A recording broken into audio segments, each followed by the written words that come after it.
நன்றி சுவாமி, நன்றி ஆண்டவரே. ஹல்லேலூயா. தேவன் எங்கள் மத்தியில் அசைவாடி கொண்டிருக்கிறார். அவன் மகா பெரிய தேவனும் எங்கள் மத்தியில் கிரியை செய்ய உண்மை உள்ளவருமாய் இருக்கிறார். அவரால் கூடாதது ஒன்றுமில்லை. ஹல்லேலூயா. ஒரு விஷயம், தேவனை மாத்திரம் நோக்கி பார்ப்போம். எந்த டிஸ்ட்ராக்ஷனும் இந்த நேரத்தில் வேண்டாம். எங்கள் மத்தியிலே அசைவாடி கொண்டிருக்கிற என் தேவன், அவரை மாத்திரம் நாங்கள் நோக்கி பார்த்து, என் ஆண்டவரை எங்களோடு பேசும் என்று சொல்லி நாங்கள் எங்களுடைய புலன்களை எண்ணத்தையும் அவரிடம் கொடுக்க போகின்றோம். என் ராஜா எங்களோடு பேசுவாராக. ஹல்லேலூயா. என் தேவனை இந்த வேலைக்காக நன்றி செலுத்துகிறோம். உமது வார்த்தையானது ஆண்டவரை சகலதையும், நாங்கள் காண்கிறவை காணாதவைகள் சகலதையும் உருவாக்கின அந்த வார்த்தையானது மாமிசமாகி ஆண்டவரை இந்த உலகத்தில் வந்தது மாத்திரமல்ல, எங்களை பாவத்திலிருந்து சாபத்திலிருந்து விடுவிக்கும் முகமாக என் ஆண்டவர் அந்த வார்த்தை மாமிசமாகி சிலுவை பரியந்தம் தன்னை மரணத்துக்கு ஒப்பு கொடுத்து எங்களை விடுதலையாக்கி இன்று நாங்கள் அப்பா பிதாவை என்று கூப்பிடக்கூடிய அந்த மகா பெரிய ஸ்லாக்கியம் படைத்தவர்களாக இன்று வந்திருக்கிறோம். எங்களோடு பேசும் அடியேன் கேட்கிறோம், அடியார்கள் கேட்கிறோம். ஆண்டவரை எங்களை இன்று பலப்படுத்தி திடப்படுத்தி எங்களை அனுப்பும் ஆண்டவரே. ஆண்டவரே, நீ சித்தம், உமது சித்தம் மாத்திரம் வெளிப்படட்டும் ஆண்டவரே, இயேசுவின் நாமத்திலேயா. ஆமென், ஆமென். ஹல்லேலூயா. யோவான் எழுதின சுவிசேஷம் 1ஆம் அதிகாரம் 45-46 வசனத்தை வாசித்து அதிலிருந்து காரியங்களை நாங்கள் பார்க்க போகின்றோம். இப்படியாக சொல்லுகிறது 45வது வசனம். யோவான் எழுதின சுவிசேஷம் 1ஆம் அதிகாரம். பிலிப்பு நாத்தான்வேலை கண்டு, நியாய பிரமாணத்திலே மோசேயும் தீர்க்க தரிசிகளும் எழுதி இருக்கிறவரை கண்டோம்.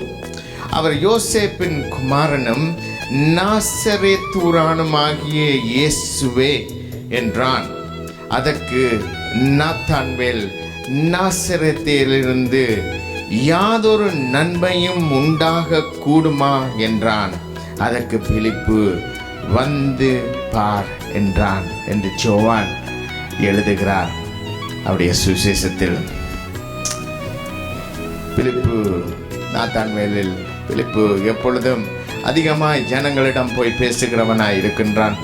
அவன் அங்கே நாத்தான்வேலை கண்டு சொல்லுகிறான், இப்படி நாசரேத்தூரானாகிய இயேசு கிறிஸ்து என்று சொல்லப்படுகிறவர் இப்படியான காரியங்களை செய்கிறார். அவர் மோசே போன்ற தீர்க்கதரிசிகள் மூலமாய் பழைய ஏற்பாட்டு காலத்தில் பூர்வீக காலத்தில் ஆண்டவர் வெளிப்படுத்தின அற்புதமான அந்த தேவன், அந்த மேசியா என்று சொல்லப்படுகிறவர் இந்த ஊரிலிருந்து வந்திருக்கிறார் என்று சொல்லும்போது அங்கே நாத்தான்வேல் கேட்கின்ற காரியம், சொல்லுகின்ற காரியம், யாதொரு நன்மையும் உண்டாக கூடுமோ, நாசரேத்திலிருந்து யாதொரு நன்மையும் உண்டாகக்கூடுமோ.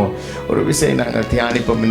இந்த வசனம், இந்த 2 வார்த்தைகளும், யாதொரு நன்மையும் உண்டாக கூடுமோ. இந்த நாசரேத்திலிருந்து, இந்த ஊரிலிருந்து யாதேனும் நன்மை உண்டாக கூடுமோ.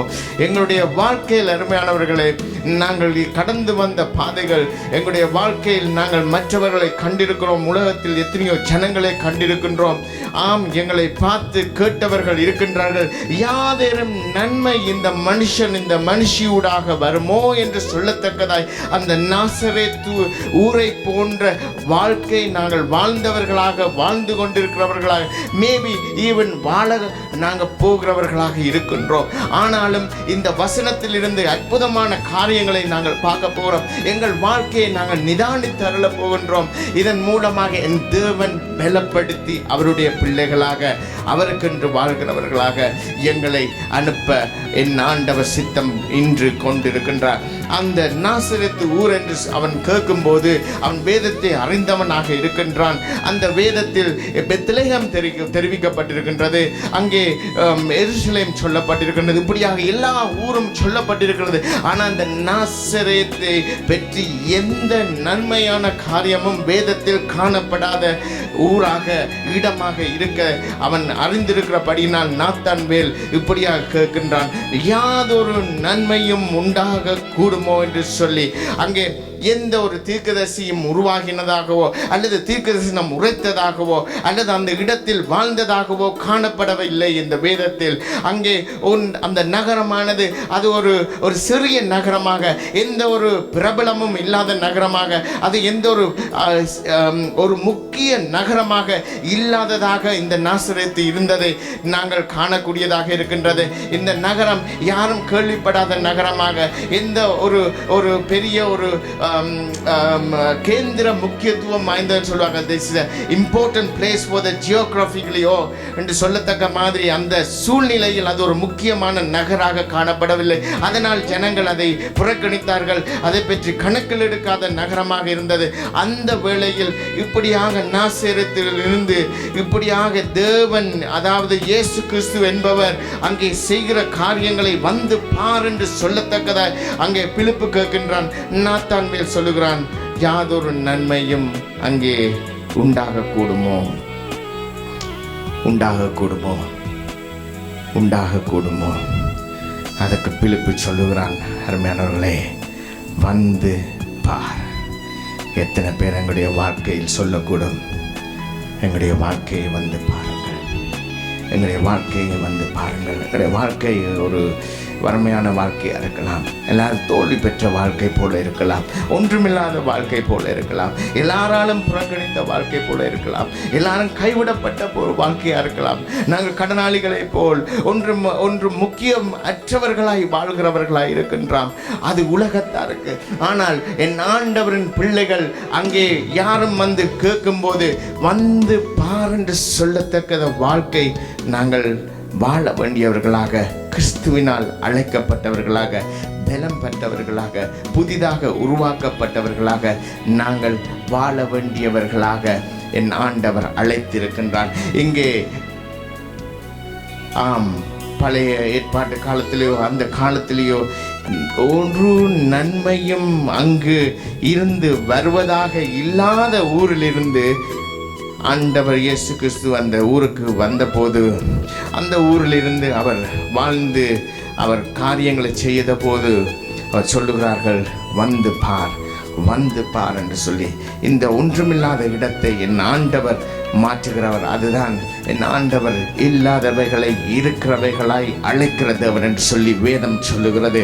அப்பொழுது வந்து பார், நாங்கள் வந்து பார்க்க போகிறோம். நாங்கள் வேதத்தில் போய் பார்க்க போகிறோம். வேதத்தில் எப்படியாக இந்த ஜனங்கள் இந்த உலக பிரகாரமான காரியமும் இந்த ஆவிக்குரிய காரியமும் எப்படியாக முரண்படுகின்றது, எப்படியாக அது வித்தியாசமாக இருக்கிறது. அருமையானவர்களே, நாங்கள் மறுபடியும் அறிந்து கொள்ள வேண்டியவர்கள். நாங்கள் ஆவிக்குரிய பிள்ளைகள், நாங்கள் ஆண்டவருடைய ராஜ்யத்துக்குரிய பிள்ளைகள். நாங்கள் இந்த உலகத்துக்கு உரியவர்கள் அல்ல. நாங்கள் ஆவிக்குரியவர்கள், நான் ஆவியினால நடத்தப்படுகிறவர்கள், நாங்கள் ஆவிக்குரிய சிந்தனைகளை தரித்தவர்களாக. அங்கே பவுல் சொல்லுகிற இயேசு கிறிஸ்துவின் சிந்தையை தரித்தவர்களாக. we reflect Jesus Christ, we imitate him. That's why we are called for. ஆண்டவர் இங்கே பவுல் அடிகளாரை நாங்கள் பார்க்கக்கூடியதாக இருக்கின்றது. மிகவும் வசதியாயிருந்த மனுஷன். அவனை பற்றி சொல்லுகிறார்கள், எத்தனையோ கப்பல்கள், எத்தனையோ காரியங்கள் செய்யக்கூடிய வசதி படைத்த மனுஷனாக, செல்வம் படைத்த மனுஷனாக இருந்த மனுஷன், எல்லா அதிகாரம் கொண்ட மனுஷன். அவன் கமாலியலுக்கு கீழே இருந்து அங்கே வேதத்தை கற்று தேர்ந்த மனுஷனாக அவன் யூத அந்த அங்கே ஆலோசனை சங்கத்தில் அவன் ஒரு மெம்பராக அவன் இருக்கின்றவனாக காணப்படுகின்றவன் மாத்திரமல்ல, அவன் அங்கே அதிகாரம் பெற்றவனாக நாங்கள் பார்க்கக்கூடியதாக இருக்கிற அவனே அறிக்கை செய்கிறவனாக காணப்படுகின்றான். நான் சபையை துன்புறுத்தினவன் என்று சொல்லி, அப்படியாக இவன் எல்லா அதிகாரத்தையும் பெற்றவனாக, அங்கே மரியாதை மிக்க மனுஷனாக, செல்வம் அதிகாரம் எல்லாம் படைத்த மனுஷன் சொல்லுகிறார், நான் அடைந்தாயிற்று அல்லது முற்றிலும் தேறினானேன் என்று எண்ணாமல் கிறிஸ்து இயேசுவினால் எதற்காக பிடிக்கப்பட்டேனோ அதை நான் பிடித்து கொள்ளும்படி ஆசையாய் தொடர்கிறேன். சகோதரரே, அதை பிடித்து கொண்டேன் என்று நான் எண்ணுகிறதல்ல, ஒன்று செய்கிறேன், பின்னானவைகளை மறந்து முன்னானவைகளை நாடி கிறிஸ்து இயேசுவுக்குள் தேவன் அழைத்த பரம அழைப்பின் பந்தய பொருளுக்காய் இலக்கை நோக்கி தொடர்கிறேன் என்று சொல்லி பிலிப்பியருக்கு எழுதின நிருபம் 3வது அதிகாரத்தில் அந்த மனுஷன், தேவ மனுஷன் எழுதுகிறான்.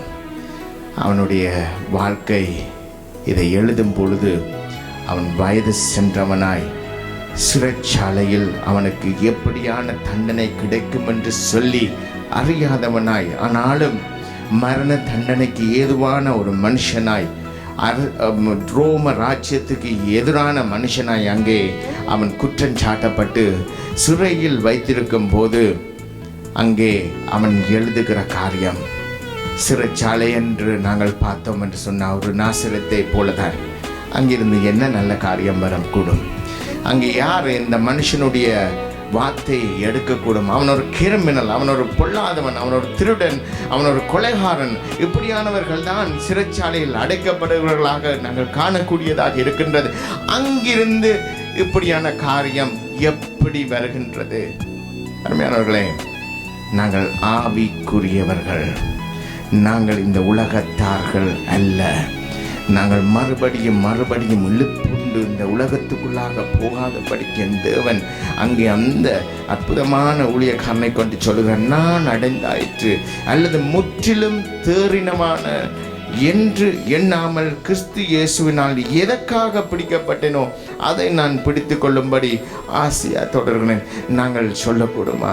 எங்களுடைய வாழ்க்கையில் ஒரு கொஞ்சம் கஷ்டம் வந்தால் போதும், ஆண்டவரே முடியாத ஆண்டவரே, ஆண்டவரே நீங்கள் எங்களை மறந்து விட்டீங்கள் போல் உள்ளது, ஆண்டவரே ஆண்டவரே நாங்கள் பிள்ளைகள் செய்து விட்டோம் போல் உள்ளது, அல்லது உமக்கு விரோதமான காரியம் செய்து எத்தனையோ காரியங்களை இந்த பொல்லாதவன் எங்களுடைய வாழ்க்கையில் கொண்டு வருகிறான். ஆனால் அப்போஸ்தலர் பவுல் அவன் சிறைச்சாலையில் அடைக்கப்பட்ட போது அவன் எழுதின நிருபங்கள் இன்று எங்களுடைய சபைகளை, இன்று கிறிஸ்தவத்தில் அதாவது முக்கியமான காரியங்கள், டாக்ட்ரின்ஸ், எல்லா காரியங்களும், சபை எப்படியாக நடக்க வேணும், ஒரு மனுஷன் எப்படியாக வாழ வேணும், எல்லா காரியங்களையும் சபைக்குரிய காரியங்களை எழுத என் ஆண்டவர் அந்த நாசரேத்துவை போல இருந்த அந்த சிறைச்சாலையை பாவித்தபடியினால் இன்று அந்த அற்புதமான காரியங்கள் நாங்கள் வேதத்துக்குள்ளாக போய் பார்க்கத்தக்கதாய், எங்களுடைய வாழ்க்கையை மாற்றத்தக்கதாய் இன்றும் அவனுடைய வசனங்கள் பேசிக் கொண்டிருக்கின்றது.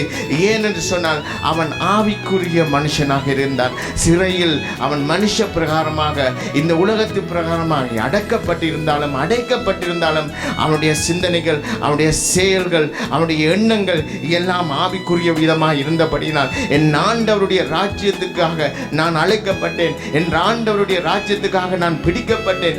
அவருடைய அந்த எனக்கு கொடுக்கப்பட்ட அந்த இலக்கை நாங்கள் நோக்கி ஓட வேண்டும் என்று சொல்லி அவன் மனந்தளராமல், அங்கே பிலிப்பியரில் பார்த்தோம் என்றால் சந்தோஷமாயிருங்கள், மறுபடியும் சந்தோஷமாயிருங்கள், நான் திரும்பவும் சொல்லுகிறேன் என்று சொல்லி அவன் எழுதுகிற காரியங்களை பார்த்தால் யாரோ வெளியில் இருந்து சிறையில் இருக்கிறவனுக்கு கடிதங்கள் எழுதுகிறது போல அவன் எழுதுகிறதை பார்க்கக்கூடியதாக இருக்கின்றது. ஆம், இந்த உலகமானது ஒரு மனுஷனையும் ஒவ்வொரு மனுஷையும் சிறை பிடித்து தன்னுடைய அந்த மாயான காரியத்துக்குள்ளாக வஞ்சித்து அந்த ஆண்டவர் வச்சிருக்கிற அந்த அற்புதமான பரலோகத்துக்குள்ளாக நாங்கள் சென்று விடாதபடி எங்களுடைய புலன்கள், எங்களுடைய சிந்தைகள், எங்களுடைய எல்லாவற்றையும் அங்கே மாயக்குள்ளாக சிக்கி ஒரு கன்னியாக இருக்கின்றது. ஆனால் அருமையானவர்களை, நாங்கள் ஆவிக்குரியவர்கள், என் ஆண்டவருடைய ஆவியானவர் எங்களுக்குள்ளாக இருப்பார் என்று சொன்னார். அவர் சகல சத்தியத்துக்குள்ளாக நடத்துகிற தேவன், அவர் எங்களை போதித்து நடத்துகிற தேவன், அவர் எங்களை வழிகாட்டுகிற தேவன், அவர் எங்களை பலப்படுத்துகிற தேவன். அவர் சொல்லியிருக்கிறார், நானே வழியாக இருக்கிறேன், சத்தியமாக இருக்கிறேன், ஜீவனாக இருக்கிறேன் என்று சொல்லி அந்த அற்புதமான தேவனுடைய ஆவியானவர் எங்களுக்குள்ளாக இருந்தார் என்றார். அந்த மரித்து உயிர்த்து எழத்தக்க அந்த வல்லமை உள்ள ஆவியானவர் எங்களுக்குள்ளாக இருப்பார் என்றால், நாங்கள் நாசரத்தை போல இருந்தாலும் எங்களை கொண்டு ஆண்டவருடைய ராஜ்யத்துக்கு நன்மை செய்யத்தக்கதாய் அவர் மாற்றக்கூடியவராக இருக்கின்றார். ஹல்லேலூயா. எங்களோட வாழ்க்கை சுற்றிலும் பார்க்கும்போது ஒன்றுமில்லாதவர்களாக இருக்கலாம்.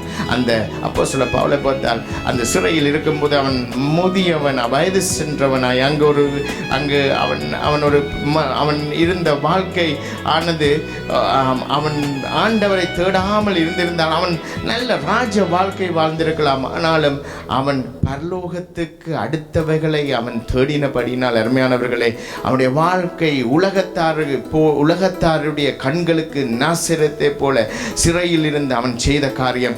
ஆனால் வந்து பார் என்று சொல்லத்தக்கதான பிலிப்பை போல அவருடைய வாழ்க்கை இன்றும் எங்கள் மத்தியிலே கிரியை செய்து கொண்டிருக்கிறது. வார்த்தையானது கிரியை செய்து கொண்டிருக்கின்றது.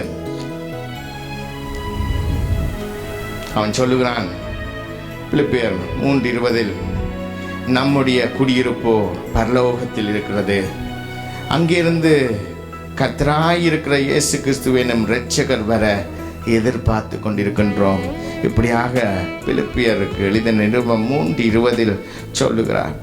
அந்த அற்புதமான ஊழியக்காரன் இயேசு கிறிஸ்துவுடைய வருகையை எதிர்பார்த்திருக்கிறவர்.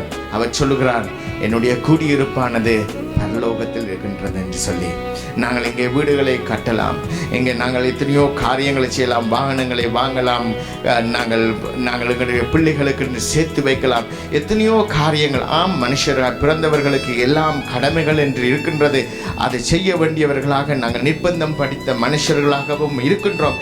ஆனாலும் அவனுடைய நோக்கம், எங்களுடைய நோக்கமானது, அருமையானவர்களை, எங்களுடைய நிரந்தர குடியிருப்பானது பரலோகத்தில் இருக்கின்றது என்பதை நாங்கள் அறிக்கை செய்வர்களாய், நாங்கள் ஆவியிலே உணர்ந்தவர்களாய், நாங்கள் எடுக்கின்ற முடிவானது அது சரியான முடிவாய் இருக்க வேண்டுமாக இருக்கின்றது. ஏனென்று சொன்னால், நாங்கள் இந்த உலகத்துக்கு அடுத்தவர்கள் அல்ல. அவர் எல்லாவற்றையும் தமக்கு கீழ்ப்படுத்திக் கொள்ளத்தக்கதாய் தம்முடைய வல்லமையான செயலின்படி நம்முடைய அற்பமான சரீரத்தை தம்முடைய மகிமையான சரீரத்துக்கு ஒப்பாக மறுரூபமாக்குகின்றார்.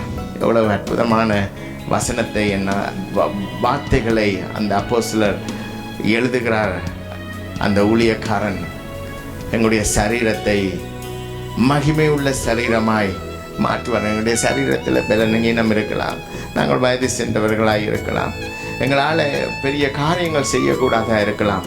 ஆனால் அருமையானவர்களே, நாங்கள் ஆவிக்குரியவர்களாய் வாழும்போது பரலோகத்துக்காக, அவர் இயேசு கிறிஸ்துவனுடைய வருகைக்காக நாங்கள் காத்திருக்கும் போது, என் ஆண்டவர் அவர் தன்னுடைய நேரத்தில் எங்களுடைய சரீரத்தை மகிமைக்கு ஒப்பான அவருடைய சரீரத்தை போல் மறுரூபமாக்க அவர் சித்தம் கொண்டவராய் இருக்கின்றார்.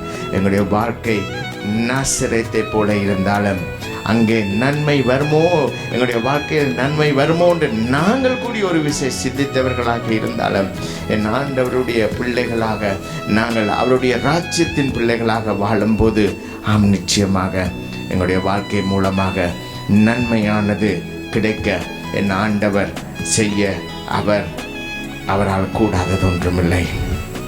இன்னும் ஒரு மனுஷனை, எல்லாருக்கும் தெரிஞ்ச மனுஷன், ஏனென்றால் அடிக்கடி நாங்கள் இந்த காரியங்களை பார்க்கும்போது எங்களுடைய வாழ்க்கையில் நாங்கள் எத்தனையோ தடவை நாங்கள் ஆண்டவருடைய தெசலோனிக்கேயர் சொல்லப்படுகின்றது, நாங்கள் ஒருவரை உற்சாகப்படுத்த, ஒருவர் தாங்கிக் கொள்ள ஜெபத்தில், ஒருவருக்கு ஒருவராக நாங்கள் தோள்களை கொடுக்கத்தக்கதாக நாங்கள் அழைக்கப்பட்டிருக்கின்றோம். இந்நாட்களிலும் எத்தனையோ விதமாக கிறிஸ்தவ ஜனங்கள் இழுப்புண்டாகி அவர்கள் தங்களுடைய ஆவிக்குரிய வாழ்க்கையில், ஆவிக்குரிய ராஜ்யத்திலிருந்து விலத்தி அங்கே உலகத்துக்குள்ளாக போய் அந்த கண்ணியில் விழுகிறதை நாங்கள் பார்க்கக்கூடியதாக இருக்கிறது. அருமையானவர்களை, அங்கே தாவீது தன்னுடைய சங்கீதம் 3வது சங்கீதத்தில் இப்படியாக சொல்லுகிறான், ஆனாலும் கர்த்தாவே நீர் என்னை சூழ்ந்துள்ள கேடகமும் என் மகிமையும் என் தலையை உயர்த்துகிறவருமாய் இருக்கிறேன் என்று சொல்லி. ஆனாலும் என் கர்த்தாவே நீர் என்னை சூழ்ந்துள்ள கேடகமும் என் மகிமையும் என் தலையை உயர்த்துகிறவராயும் இருக்கின்றேன் என்று சொல்லி எழுதுகிறான்.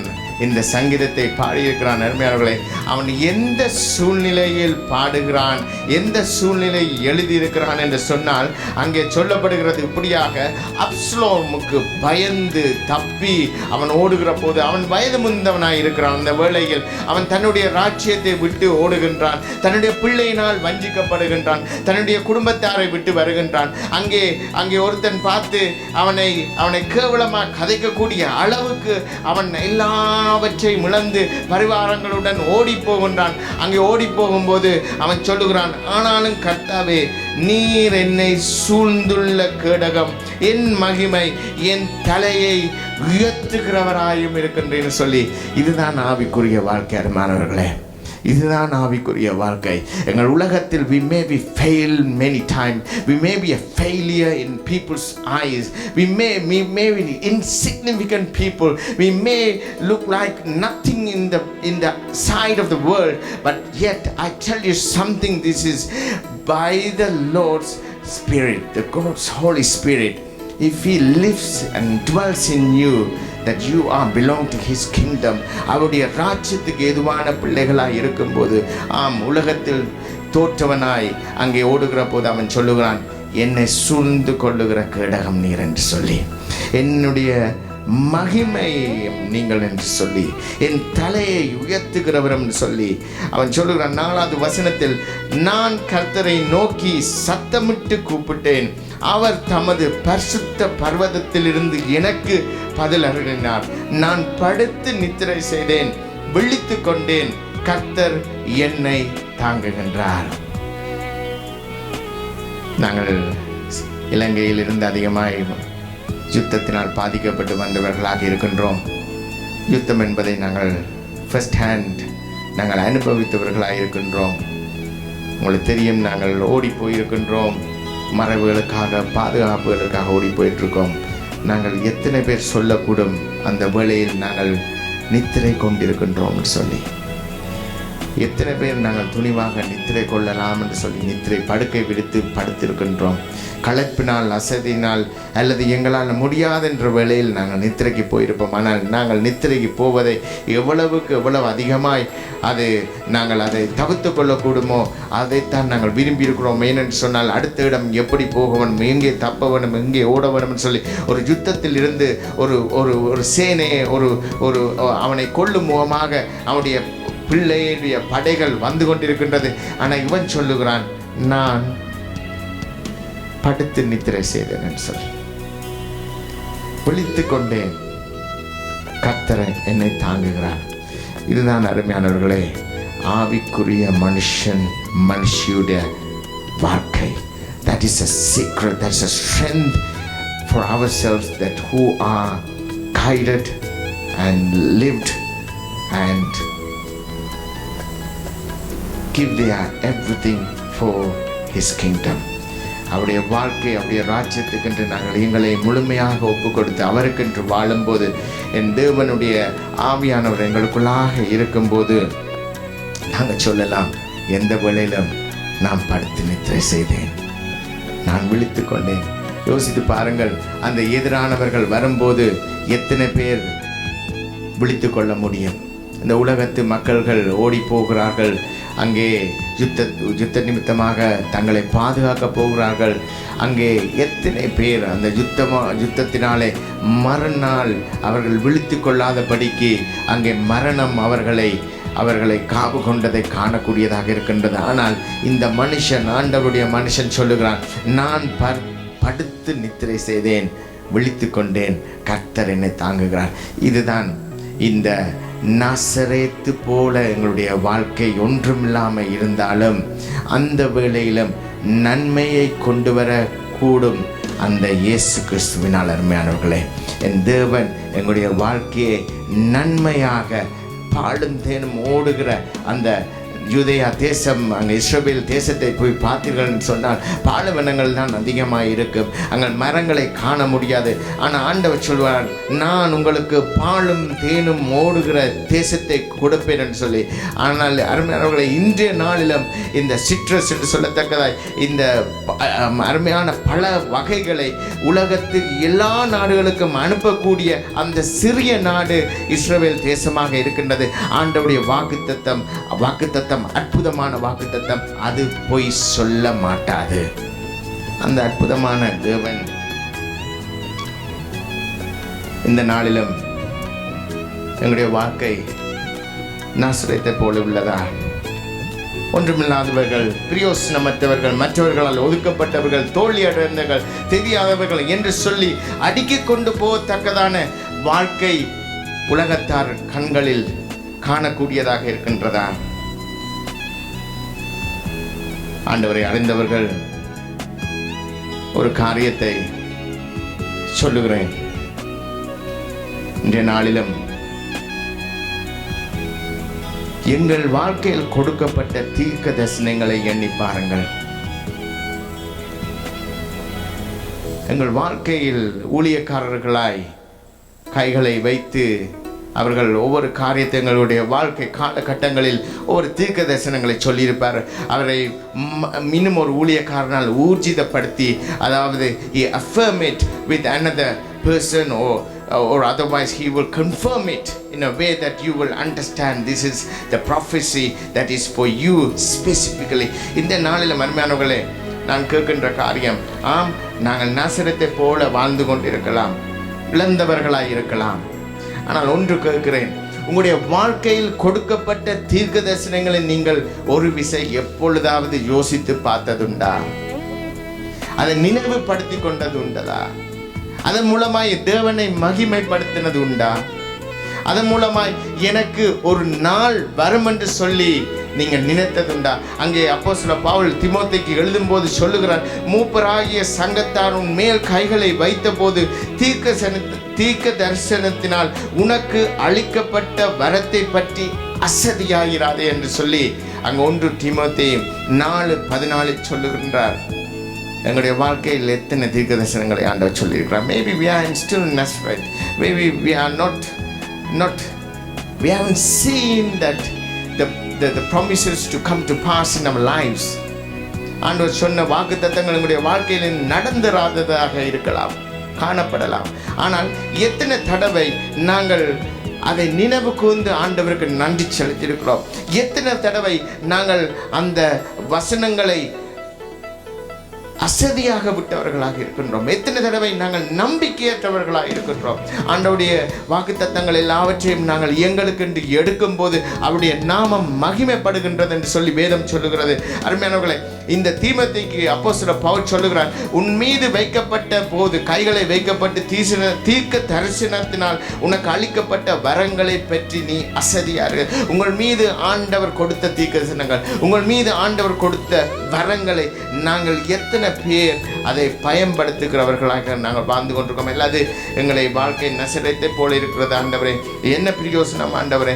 ஏன் நாங்கள் என்னத்தை செய்யக்கூடும்? எங்களுடைய வார்த்தையை யார் கேட்பார்கள் ஆண்டவரே? இப்படியாக அப்போஸ்தலர் பவுல் நினைத்திருந்து அந்த பிரச்சனையில் இருக்கும்போது, சிறைச்சாலையில் இருக்கும்போது அவன் நினைத்து கொண்டு இருந்திருந்தான் என்று சொன்னால், இந்த கடிதங்களோ இந்த நிருபங்களோ அல்லது எதுவுமே இந்நாளில் நாங்கள் காணக்கூடாததாக இருந்திருக்கும். அவனுடைய வாழ்க்கை அப்படியாக முடிந்ததாக காணப்பட்டிருக்கும். ஆனால் அவன் செய்த காரியம், ஏனென்றால் அவன் ஆவியினாலே நடத்தப்படுகிற மனுஷனாக இருக்கிறபடினால் அவன் ஆவியின் தூண்டுதலினாலே எழுதின அந்த நிருபங்கள் இன்றும் வல்லமையாக ஆண்டவருடைய வசனமாக எங்களோடு பேசிக்கொண்டிருக்கிறது. எங்களுடைய வாழ்க்கையை நாங்கள் நசரேத் என்று சொல்லி மற்றவர்கள் அசைத்த பண்ணத்தக்கதாக நாங்கள் வாழ்ந்து கொண்டு, ஆம், எல்லாம் முடிந்து விட்டது, இதை நான் எதை யோசிப்பேன், நான் எதை செய்வேன் என்று சொல்லி நாங்கள் அசதியாக இருக்கின்றோமா?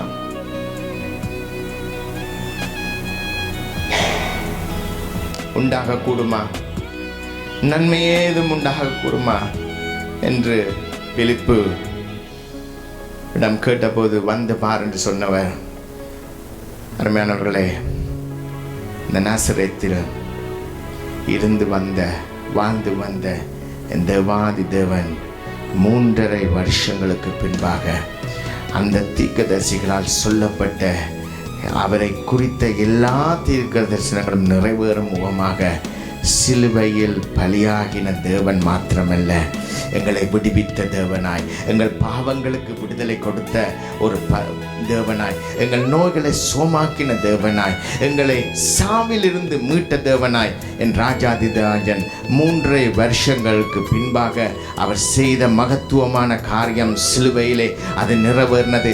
இன்று உங்களுக்கும் எங்களுக்கும் இந்த சபைக்கு இந்த தேசத்துக்கு கொடுக்கப்பட்ட தீர்க்க தரிசனமானது அதில் ஒரு எழுத்து கூடி விலகாமல், என் ஆண்டவர் சொன்னதை அவர் நிறைவேற்றாமல் அவர் போக மாட்டார். ஏனென்று சொன்னார், நான் உனக்கு சொன்னதை செய்யும் மட்டும் நான் உன்னை விட்டு விலகுவது இல்லை என்று சொன்ன தேவன், நான் உன்னோடு இருந்து செய்கிற காரியம் பயங்கரமாய் இருக்கும் என்று சொல்லுகிற தேவன், உன்னை வாழாக்காமல் தலையாக்குவேன் என்று சொல்லுகிற தேவன், அந்த மகத்துவமான தேவன் அவர் எங்களுக்கு கிரயமாய் அவர் இரட்சிப்பை எங்களுக்கு கிரயமாய் கொடுக்கும் முகமாக அந்த 3 வருஷத்துக்கு பின்பு நாசரத்திலிருந்து எந்த நன்மையும் வருமோ என்று சொல்லக்கூடிய அந்த இடத்திலிருந்து வந்த அந்த தேவன் எங்களுக்கு கொடுத்தார். அருமையானவர்களே, He said our lives like Nazareth.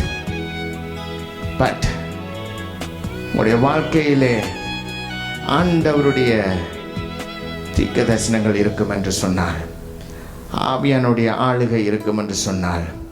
அருமையானவர்களே, பொறுமையோடு அந்த இலக்கை நோக்கி நகர்ந்து செல்லுங்கள். கர்த்தர் அதை நிறைவேற்றாமல் போகவே போகவே போகவே மாட்டார். அவர் சொன்னதை செய்ய உண்மை உள்ளவராக இருக்கிறார். மேலவர்களே, என் ஆண்டவர்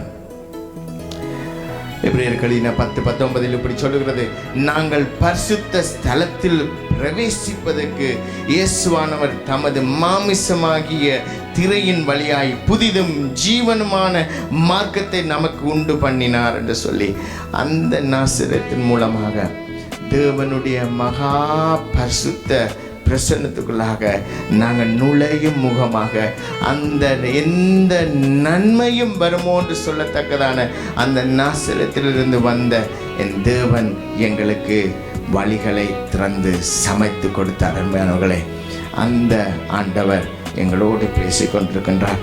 அந்த ஆண்டவர் சொல்கிறார், சிலுவையிலே சிந்தின இரத்தத்தினாலே சமாதானத்தை உண்டாக்கி பூலோகத்தில் உள்ளவைகள் பரலோகத்தில் உள்ளவைகள் யாவையும் அவர் மூலமாய் தமக்கு ஒப்புரவாக்கி கொள்ளவும் அவருக்கு பிரியமாய் இருந்தது என்று சொல்லி கொலோசியர் 1:20 சொல்லுகிறார். மேனவர்களே, அவர் சமாதான பிரபுவாய், அந்த பிரபு நாசரேத்தில் சொல்லி எந்த நன்மையும் வருமோன்று சொல்லத்தக்கதான அந்த ஊரிலிருந்து வந்த ஆண்டவர் எங்களுக்கு ஆண்டவரோடு இருந்த பகையை முறித்து சமாதானத்தை கொடுத்த தேவன் அந்த நாசரத்திலிருந்து வந்த ஆண்டவர் தான். அருமையானவர்களே, எங்களுடைய வாழ்க்கையானது எப்படியாக இருக்கின்றது என்று நீங்கள் ஒரு விஷயம் யோசித்து பாருங்கள். அங்கே வேதத்தில் சொல்லப்படுகிறது, அங்கே நாசரேத்துக்கு இயேசு கிறிஸ்துவானவர் போன போது அவர்கள் இவர் ஒரு தச்சனின் மகன் அல்லவா, இவரால் என்ன செய்யக்கூடும், அப்படியாக எல்லாம் அவர் சித்தப்பிரமை பிடித்தவராக இருக்கின்றான் சொல்லும்போது அங்கே வேதம் தெளிவாக சொல்லுகிறது, அவரால் எந்த ஒரு அதிசயமோ எந்த ஒரு காரியமும் அங்கு அதிகமாக செய்யப்படவில்லை என்று சொல்லி. ஏனென்று சொன்னார், அவருடைய நம்பிக்கை, அவருடைய விசுவாசம் அங்கு எதுவும் இல்லாததை நாங்கள் காணக்கூடியதாக இருந்தது. அருமையானவர்களே, ஆண்டவர் 2 பக்கத்தையும் எங்களுக்கு காட்டியிருந்தார். நீங்கள் விசுவாசித்தால் கூடும், நீங்கள் விசுவாசிக்கவிட்டால் அங்கே ஒன்றுமில்லை என்று சொல்லத்தக்கதாக என் ஆண்டவர் சொன்னதை நிறைவேற்றுகிறவராக இருக்கிறபடினால் என் ஆண்டவர் அவர் சொல்லுகிறார், இக்கால பாடுகள் இனி நம்மிடத்தில் வெளிப்படும் மகிமைக்கு அது ஒப்பானது அல்ல என்று சொல்லி என் ராஜாதி ராஜன் இந்நாளிலும் அருமையானவர்களை நாங்கள் என்ன விதமான வாழ்க்கை வாழ்ந்து கொண்டிருந்தாலும் என் ஆண்டவர் சொல்லுகிறார், என்னிடம் திரும்பி வரத்தக்கதாய், அவரிடம் திரும்பி போகத்தக்கதாய், அவருடைய மகிமை உள்ள அவர் கொடுத்த வாக்கு தத்தங்கள், அவர் கொடுத்த ஒவ்வொரு வாக்கு தத்தங்களும் எங்களுடைய வாழ்க்கையில் நிறைவேறும் என்று சொல்லத்தக்கதாய் என் ஆண்டவர் இன்றும் மறுபடியும் எங்களோடு பேசிக் கொண்டிருக்கிறார். மேலவர்களே, கிறிஸ்துவ வாழ்க்கை என்பது அது நல்ல ஒரு ஓட்டமாய், நல்ல ஒரு போராட்டமாய் அவருடைய பாதத்தில் உட்கார்ந்திருந்து அவருடைய சத்தம் கேட்டு வாழ்கிற வாழ்க்கையாக இருக்கும்போது பாலைவனம் போல நாட்கள் கடந்தாலும் பாலும் தேனும் மூடுகிற அந்த நாட்களை என் ஆண்டவர் தராமல் அவர் விட அவர் பட்சபாதம் பார்க்கிற தேவன் அல்ல. எங்களுடைய வாழ்க்கை ஆண்டவருடைய கைகளில் இருக்கும் என்று சொன்னால், அவர் வணைந்து வருவார் என்று சொன்னால், அவருடைய அழகிய பாத்திரமாய் மாத்திரமல்ல, அவருடைய அற்புதமான அந்த ஆண்டவருடைய ஆவியானவரை நாங்கள் தரித்து கொண்டவர்களாய் வாழ்ந்து மற்றவர்களுக்கு நன்மை செய்யத்தக்கதான நாசரேத்திலிருந்து எந்த நன்மையும் உண்டாகுமோ என்று சொல்லி எங்களுடைய வாழ்க்கை கிறிஸ்துவுக்கு முன்பாக எங்களுடைய வாழ்க்கை இவனிடம் எந்த நன்மையை எதிர்பார்க்கலாம் என்று சொல்லியிருப்பார்கள். ஆனால் கிறிஸ்து எங்களுக்குள்ளாக வாழ்வார் என்று சொன்னார். அந்த கல்வாரியில் அவருடைய இரத்தம் பேசுகிறபடி எங்களுடைய வாழ்க்கையில் அந்த இரத்தம் கிரியை செய்யும் என்று சொன்னார்.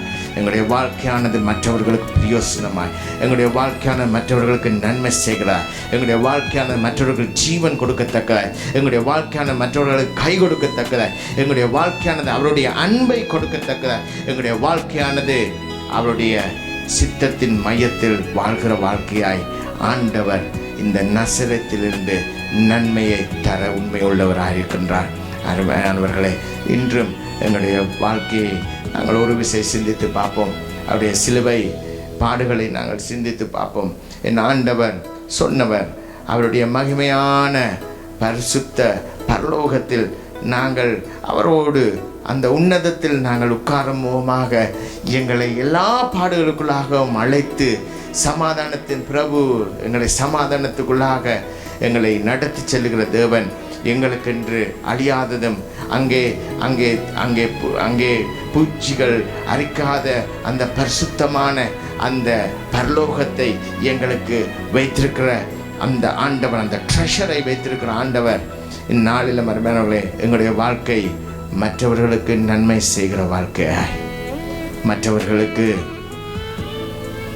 பிரயோசனம் உள்ள வாழ்க்கையாய் ஆண்டவர் அழைத்த அழைப்பு, நீங்கள் ஒளியாக உப்பாக இருங்கள் என்று சொல்லி மற்றவர்களுக்கு சாரமற்ற வாழ்க்கையாய், கண்டறியாமல் இருட்டில் அலைந்து வேதனையோடு இருக்கிற ஜனங்களுக்கு நாங்கள் வெளிச்சத்தை கொடுக்கின்ற அந்த ஒளியாய் எங்களை வாழ அழைத்திருக்கிறார்.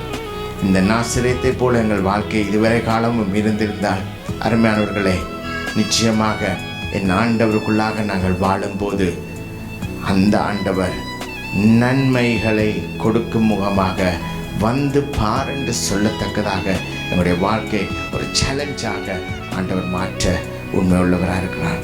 சிந்தித்து பாருங்கள். எங்களுடைய வாழ்க்கையை ஆண்டவரிடம் ஒப்பு கொடுப்போம். ஆவிக்குரிய ஜனங்களாய், உலகத்து ஜனங்களாய் வாழாதபடிக்கு ஆவிக்குரிய ஜனங்களாய் வாழ்ந்து அவருடைய நாமம் மகிமைப்படத்தக்கதாய் நாங்கள் வாழ்ந்து அவரே கர்த்தர் என்று சொல்லி அறிக்கை செய்து நாங்கள் வாழும்போது அவருடைய ஒவ்வொரு தீர்க்க தரிசனங்களும் எங்களுக்கு கொடுக்கப்பட்டவைகள் நிறைவேற்ற அவர் உண்மை உள்ளவராயிருக்கிறார். ஹல்லேலூயா. ஆண்டவர் உங்களை நிச்சயமாக ஆசீர்வதித்து அவருடைய ஆவியினாலே நடத்துகிற பிள்ளைகளாய் இந்த சபையில் வைத்திருப்பார், உலகத்தில் வைத்திருப்பார் என்று நான் அவரிடம் விசுவாசித்து மன்றாடி நிற்கின்றேன். ஹல்லேலூயா. ஆமென், ஆமென்.